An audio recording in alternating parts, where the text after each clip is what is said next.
Hello পৃথিবীবাসী, মহাজাগতিক বা cosmic সেটাকে আমি বলি, বা মহাজাগতিকতা বিস্তর যে একটা পরিসর, আমরা সবাই এই মহাজগতের অংশ। তাই টাইনি বা লিটল থিংস, ছোট ছোট জিনিস থেকে, ক্ষুদ্র ক্ষুদ্র জিনিস থেকে, সূক্ষ্ম সূক্ষ্ম জিনিস থেকে শুরু করে আমাদের মতো একটা সোল ধারণকারী বা অন্য কোনো প্রাণীর মতো একটা সোল ধারণকারী একটা দেহ, একটা চলমান, একটা নশ্বর, কিন্তু তার মধ্যে আবার অবিনশ্বর একটা সত্তা সবসময় থাকছে, এবং তার জন্য এই নশ্বর জীবনের সবকিছুই।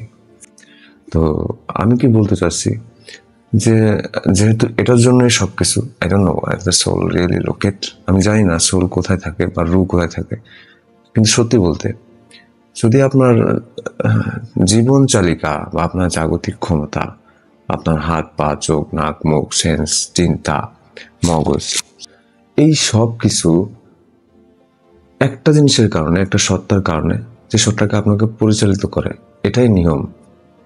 কিন্তু আমরা এই জাগতিক জীবনে এসে আমাদের মহাজাগতিক বা কসমিক কানেকশনটা, যোগাযোগটা আমরা বিচ্ছিন্ন করে ফেলি, এবং নিজেদের মস্তিষ্ক মগজ মন চিন্তা ভাবনা পাওয়া না পাওয়া বা জাগতিক ভীমরথী মোহ মায়া ভালোবাসা প্রেম কাম, অবশ্যই এগুলো থাকতে হবে।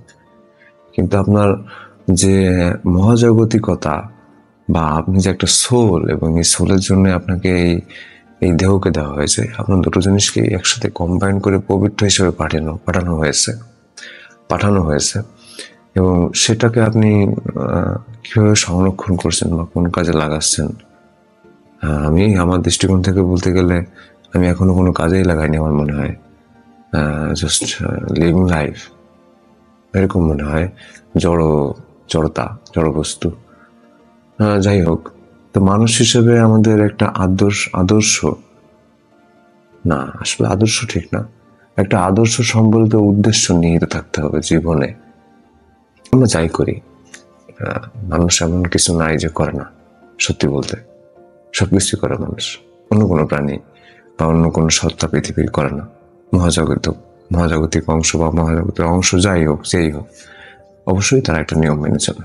কিন্তু একমাত্র আমরা মানুষ বা দোপাই প্রাণী, আমরা এই রুলসগুলো মানি না বা মানতে চাই না, বা আমরা নতুন কিছু তৈরি করি আমাদের চিন্তা মগজ মন আমাদের প্রয়োজনে, এভরিথিং, সবকিছুই আমাদের প্রয়োজনে আমরা সৃষ্টি করে নিয়েছি। তো সত্যি বলতে রুহের একটা মহাজাগতিক আইন নিয়ম তত্ত্ব থিওরি বা একটা ধারা, একটা রেখা আছে জীবনে, সেটাকেই বলা হয় জীবন। আমরা যেটাকে আমাদের আঙ্গিকের দৃষ্টিতে ব্রেন দিয়ে মগজ দিয়ে বা প্রয়োজনের খাতিরে যে জীবনটা দেখি, আমার মনে হয় না যে এটা 100% জীবন, সত্যি বলতে। তো that's what I mean, it's not a 100% life you are living. If you don't have a soul, you don't realize your soul or your inner self, what you are really is, why you exist here. It's very important. So যখন আপনি জানবেন যে আপনি আপনার রুহের জন্য একটা মহাজাগতিক উদ্দেশ্যে আপনাকে সৃষ্টি করা হয়েছে এবং পবিত্র হিসেবে আপনাকে পৃথিবীতে পাঠানো হয়েছে, এবং এটা শেষ হওয়ার পরে আপনাকে আর একটা জীবনে ফিরে যেতে হবে, যে জীবনটা আপনাকে সবসময় পরিচালিত করবে একটা কম্বাইন্ড রুলসের মধ্যে, যেটা আপনি কখনো চেঞ্জ করতে পারবেন না। এবং ওই রুলসটা সম্পর্কে আপনার বিরক্তি বা আপনার আসক্তি থাকবে না, বা কোনো রকম প্রতিবন্ধকতা থাকবে না, আমি এটা মানতে চাই না বা আমার এটা ভালো লাগে না।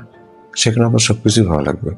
And I think this life is a training that you are making yourself for afterlife, and that life is very important because we came from there.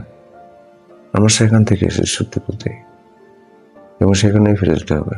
It's the universal truth, we cannot change it. So that's why we have to die to live. No, it's not live. We have to die to born. That's really very true, and the universal truth, it will never change. Every soul must taste the death